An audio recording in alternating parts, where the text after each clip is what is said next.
What's up, you guys? This is Devin from CenturyFX Studios, and I want to wish you guys a happy Easter. But today we're going to be talking about why Canon won't put 4K in their DSLRs. We want to start off by first giving respect to the 5D Mark IV and the 1DX Mark II.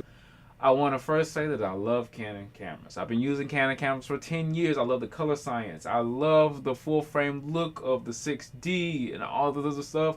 They just have to have the cameras with the functionality for me to want to stay with Canon because it's time for me to upgrade my camera. I've been using the 7D Mark I for almost 6 to 7 years now, and depends on when it came out, but that's right along the lines of how long I've been using it. And it only has one CF card slot. I'm doing a lot of weddings now. I need to have dual card slots, so I'm thinking about upgrading to maybe a full frame 5D Mark IV with a bigger frame on it. And I want 4K, but 4K is cropped, and the same thing on the 1DX Mark II. So even if I pay $6,000 for a camera, I won't get a better functioning 4K. And it's only two cameras in the last. Well, 4K was popular in 2012, so it's been about 5 to 6 years where 4K is now in cameras. Why hasn't Canon put it in there? There's only about 3 cameras that are on the market: the M50, but it has the EOS M mount, and the 5D Mark IV and the 1DX Mark II, which have 4K. The M50 is fairly new. I think it came out last year, or was announced last year, came out this year, or sometime earlier this year it came out. Canon still lacks a lot of 4K cameras. And let's get into the top 3 reasons. Number three reason would be price.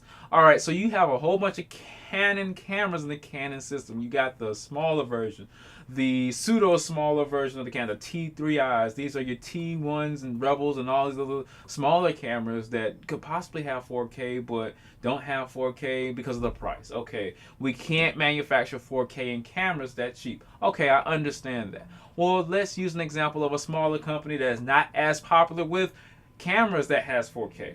Panasonic. We're going to use the Panasonic GH4 as an example. Panasonic GH4 came out in 2014. About 10 to 13 Canon cameras that were all out around that time that were perfectly good at the same price point, around was about $1,700 the GH4 priced at. The GH4 is one of the most popular 4K cameras. That's why I'm using Panasonic's GH4 as an example. Now, since that came out in 2014, we have a whole bunch of other cameras that was out at the time, like the 70D was out, 2013, but 4K was out, and Canon was the mecca of 1080p video, so why not jump the gun and have it in 2013? 1080p was the standard since 2008 with the 5D Mark II, which was an extremely popular video camera. So why not, like I said, push that dual pixel autofocus in the 70D, but also have 4K and just blow the bridges off. Now, it could have been an expensive camera. It could have been a $2,000 camera, but the 70D doesn't retail for that. Usually, the double-digit D series camera retail for about $1,500. Then the 70 comes in just to edge it out about $1,800. So that was a perfect candidate for 4K, even if it was a little more expensive. Because the thing about technology is when you start to introduce it, the faster you're able to introduce it, the more people can break it. They can break it in. They can actually figure out what's wrong with these cameras prior to buying them, so the manufacturer can improve and improve as they go. So by the time the 70D would have came out with 4K, it might not have been the best 4K, but it was a 4K opportunity. You'd be like, well, Canon didn't have any 4K cameras in 2013. Well, we're going to get into that, and Canon did have some 4K cameras. They had experience with 4K, but it wasn't in our price range. It wasn't in the DSLR price range. So we're going to get into that a little bit later, but 2013 for the 70D was not a bad decision to make. It was a great decision to make, and they didn't make it. They had dual pixel autofocus. They could have made an amazing camera, even if it was cropped in, even if it was micro four thirds 4K. We would have been mad a little bit, but at least we got 4K from Canon in 2013. But they never did it. We never got it, so they can't improve on the 4K. So now, fast forward. From 2013, Panasonic introduces the GH4, breaking the walls off of all 4K cameras at a cheap price at around $1,700 without a lens. Everybody's like, wow. And not only does that GH4 come out, but it starts to shed a lot of light on the GH series, the GH1, 2, 3, and of course the 4. So a lot of people were like, well, what is the video quality like if the 4K looks this good? Well, they found out that the GH3 rivaled the 5D Mark III, and the GH2 rivaled the 5D Mark II with the 1080p video quality. And they were like, well, where has these cameras been? I know Tony Northrup introduced me to the Panasonic series when he started to talk about how good they were. So there was a whole bunch of things in 2014 that brought Panasonic to light with that cheap 4K camera under $2,000. And of course, GoPro had the 4K camera, but GoPros, you know, the little GoPro heroes, they're not, you know, you can't put a whole bunch of stuff on them. They're just niche for people who do those, you know, video, sports, and all them action cameras. They're niche action cameras, but you can't do much with them like DSLRs. That's why we're like, if a niche action camera and some daggone cell phones have 4K, I know a person who gets a camera that's designed for photography can have 4K at a cheaper price. So that moves forward. Then the 80D comes out in 2016, 2 years ago, and Canon still hasn't put 4K in their DSLRs. Now we're going to reason number 2. Is it the way the DSLR is made that gives Canon the reason not to give us 4K in the DSLRs?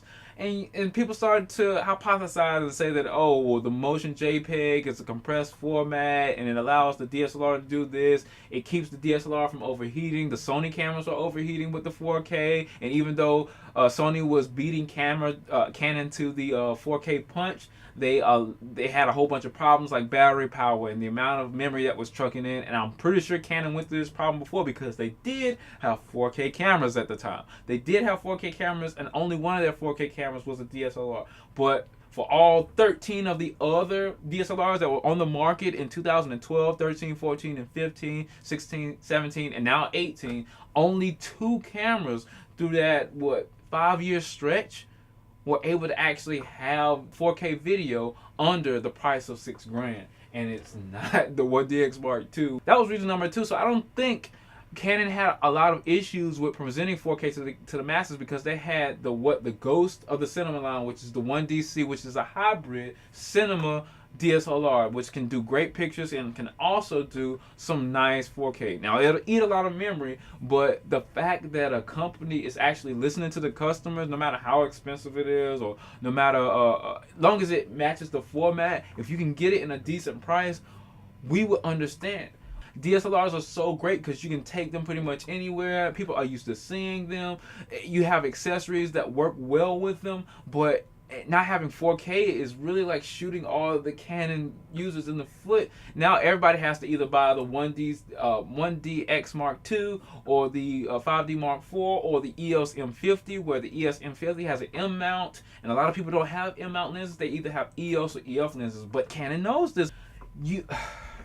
It is so frustrating to know that a camera company so great as Canon, one of the most popular camera companies in the world, won't offer you 4K. And a lot of people are like, well, think about it on the bright side, Devin. At least we have the 6D Mark II with 1080p and all this stuff. Please don't get me started on the 6D Mark II. It's a lovely camera. I like how it's used, like the 80D, you got the flip out screen, but the Canon should have been putting flip out screens in their cameras back when the GH4 came out. Other than they should have been making full frame versions of those flip out screens. But the 6D Mark II was the first camera to have that flip out screen and be a full frame camera. So they should have already had this stuff, because they had the technology in the T4i and the T3i. T3i came out a long time ago. I don't even have that on my list right now. I'm looking for it. But then the SL1 had it, so SL2 had all these. Cheaper cameras have all these different functionalities except 4K, and then they don't even translate that into the full frame cameras until 2 years ago, when 4K was already out in 2012. Now, like I said, guys, I love Canon and I know exactly what they're doing, and I understand why.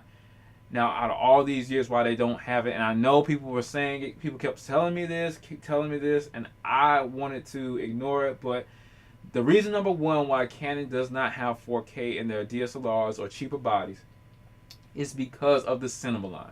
And I didn't think about it until I did some research on the cinema line, but the cinema line consists of the C100 Mark I, the C100 Mark II, you have the C200, and you have the C200B, you have the C300, you have the C300 Mark I, Mark II, you have the PL mount Mark I, Mark II, you also have the C500, which has a second version with a second mount, and you have the C700 that just came out with its 5th version. You have about 16 cinema cameras on the market. Correct me if I'm wrong. About 13 to 16 cinema cameras on the market for Canon, and almost all of them. When I say almost all of them shoot above 1080p, you're like, oh, okay, well, they've been out for a long time. No.